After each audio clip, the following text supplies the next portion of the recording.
Ryu and Ken have a variety of ways of scoring a shield break on their opponent.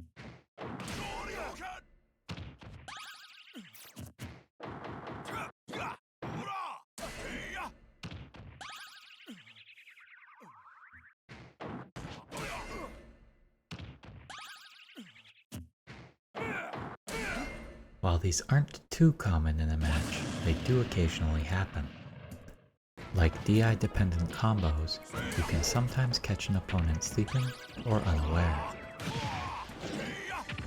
For this video, I'd like to go over several guidelines for follow-ups that are important after landing a shield break. But first, I need to go over some of the general mechanics of shield breaks.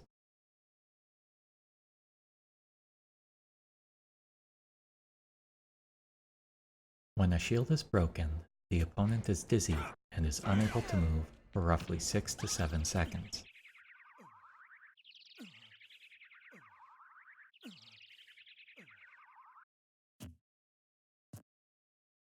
However, like grabs, and much like other fighting games, once the opponent is standing, they can mash to get out of the stun faster, cutting up to half of their time stunned.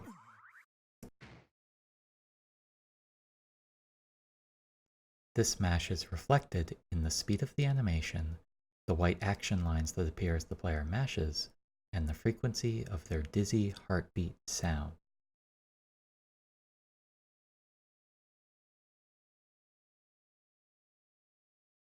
Unlike some other fighting games, successive stuns do not decrease the amount of time spent dizzied.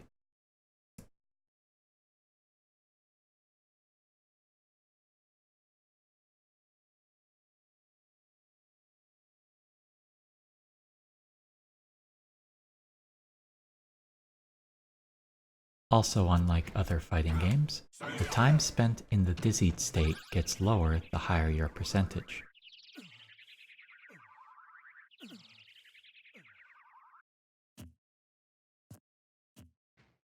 This applies to mashing as well.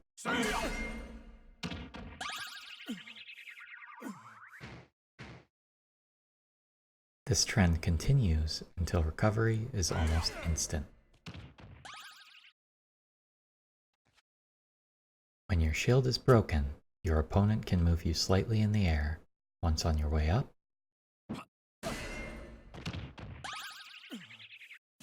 and once on your way down.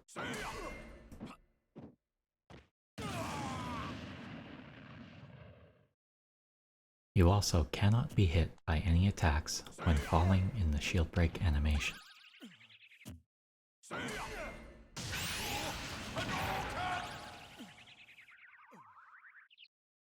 When you break someone's shield, you can move them on the ground by running into them.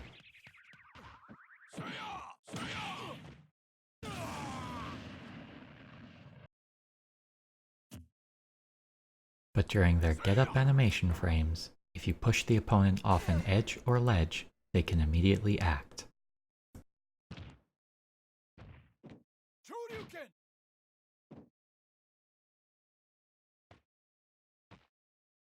Lastly, when your shield is broken, you cannot influence your mid-air direction, and you cannot mash out mid-air.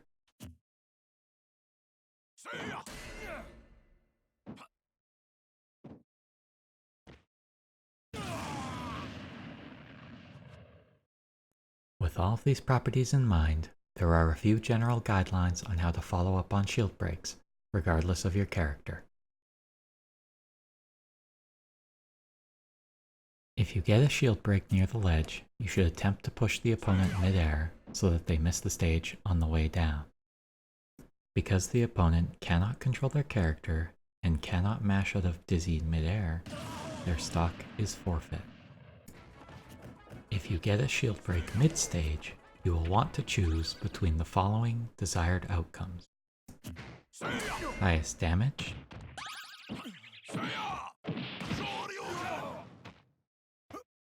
highest vertical knockback,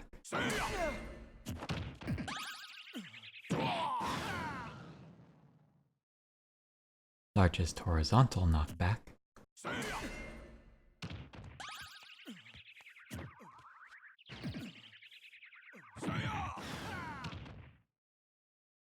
Spike setups.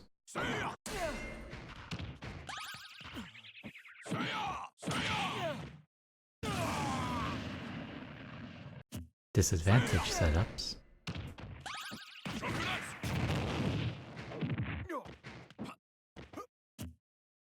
Re-dizzy setups.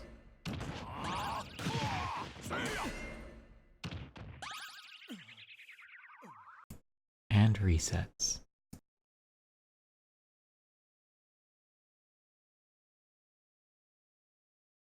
Your choice of these options should be dependent upon the following aspects: the opponent character's percent,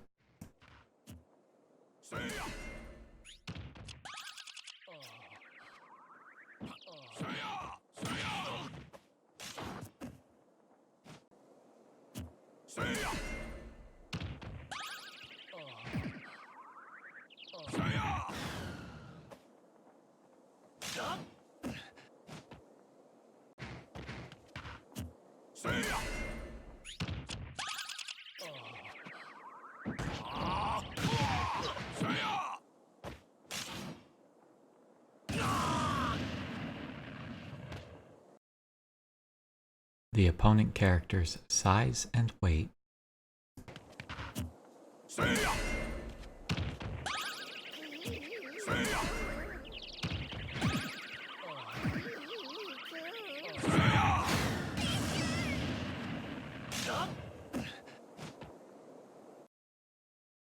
the size or distance of the stage blast zones,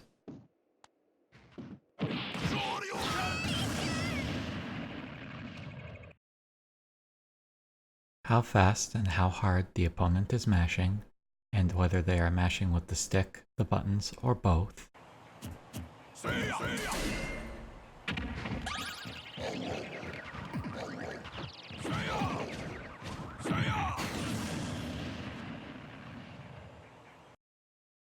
along with the opponent's attack frame data. This will help determine whether a reset or a re-dizzy setup would be a good idea.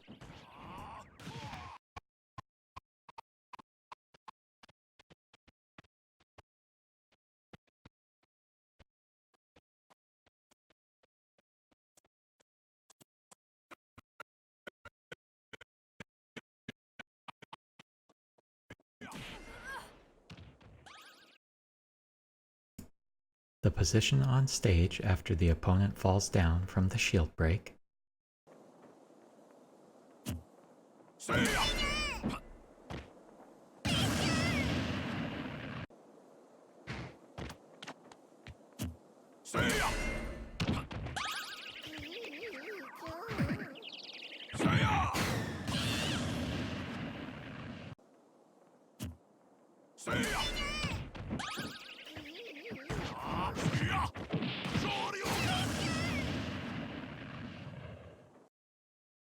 and lastly, the available combo routes and spike potential for your character.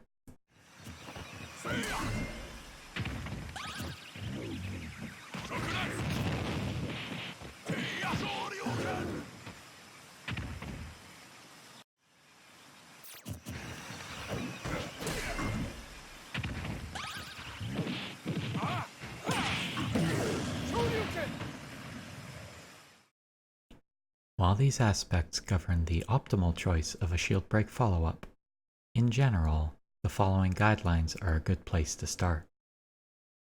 First, you should always try to push the opponent mid-air after a shield break if you are near a ledge to attempt to take a free stock. If that does not occur, at low percents, you should choose between your highest damage combo route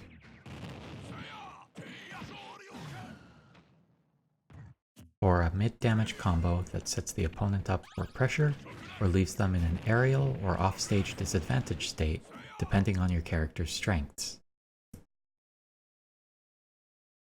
At mid-low percents, if the opponent's character is lightweight, you should immediately push them as far horizontally as possible, and try for your tipper F smash if applicable for your character. If on a platform, up smash may be a superior option depending on your character's strengths.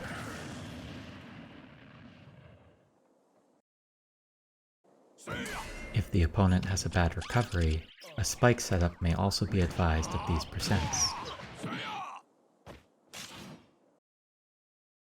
If the opponent is a heavyweight, then the previous low percent suggestions would still apply. At high percents, spike or disadvantage setups are recommended for heavyweight characters, and smash or special move kills are recommended for lightweights.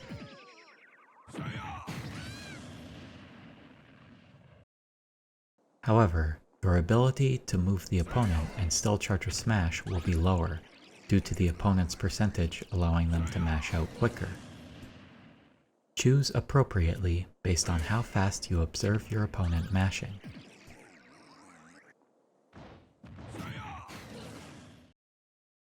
Lastly, and most importantly, if you land a shield break, Puff fucking dies.